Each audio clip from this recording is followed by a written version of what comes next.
Hey everyone, welcome again to the another learning process video. Today I'm going to talk about how I perform. এই performance বিষয়টা খুবই interesting. কিছু কিছু মানুষ আছে খুব দ্রুত পারফর্ম করতে পারে, কিছু কিছু মানুষ আছে পারফর্ম করার জন্য তার সময় লাগে, অনেকগুলি প্র্যাকটিসের মধ্য দিয়ে যেতে হয়, তখন সে ভালো পারফর্ম করে। আবার কিছু কিছু মানুষ আছে যত কঠিন পরিস্থিতি হোক সে পারফর্ম করতে পারে, কিছু কিছু মানুষ আছে যে কঠিন পরিস্থিতিতে পারফর্ম করতে পারে না। এটা আমার একদম সাধারণ ইন জেনারেল একটা অ্যানালাইসিস। আমি কিভাবে পারফর্ম করি? আমি পারফর্ম করতে পারি যখনই আমার জন্য একটা কমফোর্ট এনভায়রনমেন্ট হয়। আমার কাছ থেকে যদি কোনো পারফরমেন্স কেউ আশা করে, অবশ্যই আমাকে ফুল কমফোর্ট জোন তৈরি করে দিতে হবে, আদারওয়াইজ আমি একদমই পারফর্ম করতে পারবো না। এই যে আমি কথা বলছি, এই যে আমার যেইটুকু লেভেল আমি আপ করেছি পাবলিক স্পিকিংয়ে, এইটুকু আমার টোটালি কমফোর্ট জোন হওয়াতেই আমি পারছি, আদারওয়াইজ আমি পারতাম না। আমার এখন যেই এনভায়রনমেন্ট, এই এনভায়রনমেন্টটা ইচ অ্যান্ড এভরিথিং আমার সেট করা। সো তিনটা ভিন্ন ভিন্ন প্রেক্ষাপট বলবো, যেই প্রেক্ষাপটগুলোতে আমার এক্সপিরিয়েন্স এই পারফরমেন্স নিয়ে। প্রথম প্রেক্ষাপট হচ্ছে আমার একদম ছোটোবেলা, দ্বিতীয়টা হচ্ছে আমার প্রফেশনাল লাইফের একদম শুরুর দিকে, এবং থার্ডটা হচ্ছে রিসেন্ট। প্রথম এক্সপিরিয়েন্সটা বা প্রথম পারফরমেন্সের গল্পটা আমি শুনি হচ্ছে মানুষের কাছ থেকে। যে আমি এমন ছিলাম ছোটোবেলায়, আমি স্কুলে যাওয়ার আগে ক্লাস 1-2 এর বইয়ের সব কিছু আমার মুখস্থ ছিল, এবং যে কেউ আসলে আমি গড় করে সব ছড়া কবিতা সব বলে দিতে পারতাম। যদিও এন্ড অফ দ্য ডেতে আমার রেজাল্ট খুবই খারাপ। আমি এইগুলা বলছি একদম আর্লি স্টেজে। আমি তখন পারফর্ম করতে পারতাম, কারণ হচ্ছে আমার কোনো ব্লক ছিল না। আমি ভাবতাম না যে আমি যে গড় করে একটা কবিতা বা ছড়া বলে যাচ্ছি, এতে করে অন্যে আবার কি ভাবছে। আমার কোনো ধরনের কোনো ব্লক ছিল না। বাট যখনই আমি আস্তে আস্তে বুঝতে পারলাম এবং আমার মধ্যে যখন ব্লকগুলো তৈরি হলো, তখন থেকে আমি আর পারফর্ম করছিলাম না, ভালো পারফর্ম করছিলাম না। সেকেন্ড হচ্ছে আমার ক্যারিয়ারের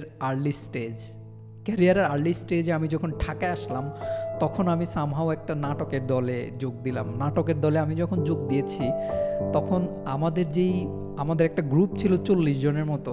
আমার যতটুকু মনে পড়ে যে 40 জনের মধ্যে আমার পারফরমেন্স এত বাজে ছিল যে আমি ছিলাম পেছন থেকে 1 নাম্বার। তখন আমি বুঝি নাই, তখন আমি রিলেট করতে পারি নাই, কিন্তু এখন আমি রিলেট করতে পারি যে ইট ওয়াজ ওই জোনটা, যেই জোনে আমি পারফর্ম করতে পারবো, যেই স্টেজটা আমার পারফরমেন্স করার জন্য কমফোর্ট, সেই স্টেজটা আমি পাই নাই।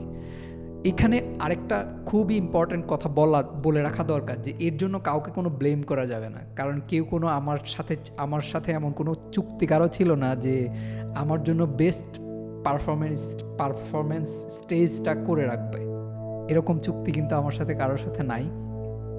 এটা আমার পার্সোনাল এক্সপিরিয়েন্স, এবং এখানে দোষ এবং ভালো মন্দ যা কিছু এই সব কিছুর দায়িত্ব কিন্তু আমার নিজের।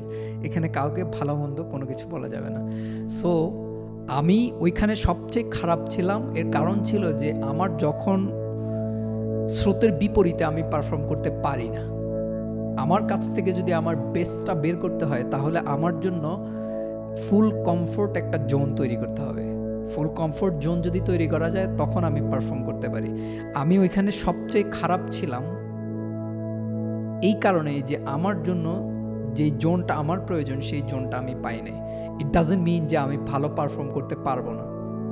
সো এখানে আমাকে তখন তারা জাজ করেছিল যে আমি একদম সবচেয়ে খারাপ। কেন খারাপ সেটা কিন্তু আমাকে কেউ বলেও দেয় নাই, এবং পরবর্তীতে আমার জন্য এমনও কেউ করে নাই যে আচ্ছা ঠিক আছে, তুমি কেন পারো নাই, আসো তোমারে হচ্ছে বেটার একটা প্লেস করে দিই। কারণ তারা তো জানেই না যে how I will perform or how I would perform, তাই না?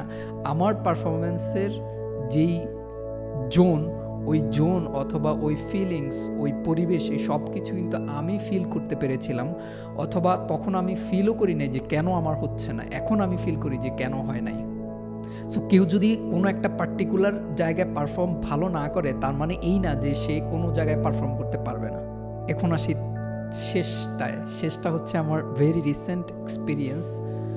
আমি যখন সৌদি আরবে আসলাম, আমি যেই টিমের সাথে কাজ করাই স্টার্ট করেছি, ওই টিমে আমার প্রথম দিকে খুবই প্রবলেম হচ্ছিল এবং আই পারফর্মড ভেরি ব্যাড।